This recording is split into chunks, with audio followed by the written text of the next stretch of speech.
అయ్యో అయ్యో, ఈ కాలంలో కోడళ్ళతో సంసారం చేయడం అంటే గేదెకి ఇంగ్లీష్ నేర్పించినట్టే ఉంది. ఉదయం నుంచి నా మనసు మండిపోతుంది. నేను ఒక్క మాట చెప్పినా 10 మాటలు సమాధానం చెబుతుంది.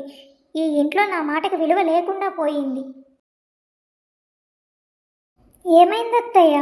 ఉదయం నుంచి కోపంగా ఉన్నారు. నేను ఏం తప్పు చేశానో ఒక్కసారి చెప్పండి. మీరు ఇలా అరిస్తే నేను కూడా భయపడిపోతున్నాను. నీ వల్లే మన గేదె పాలు సగం తగ్గిపోయాయి.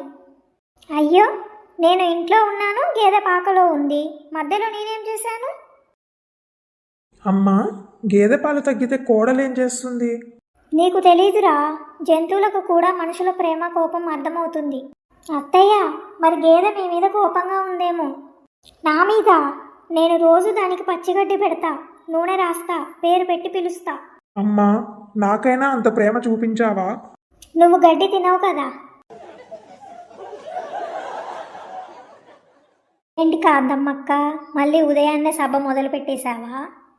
మా గేదె పాలు తగ్గిపోయాయి. ఇది వేసవి కాలం కదా. కాదు, మా కోడలు వచ్చిన తర్వాతే మొదలైంది. అత్తయ్య, నేను పెళ్లి చేసుకొని మీ ఇంటికి వచ్చాను. గేదె ఇంటర్వ్యూ ఇచ్చి రాలేదు కదా.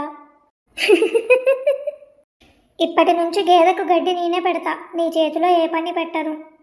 సరే అత్తయ్య. అమ్మా, నిన్న గడ్డి పెట్టడం మర్చిపోయిందెవరు? అది అది నువ్వే కదా అమ్మా, జాతరకు వెళ్ళి వచ్చి అలసిపోయి మర్చిపోయావు.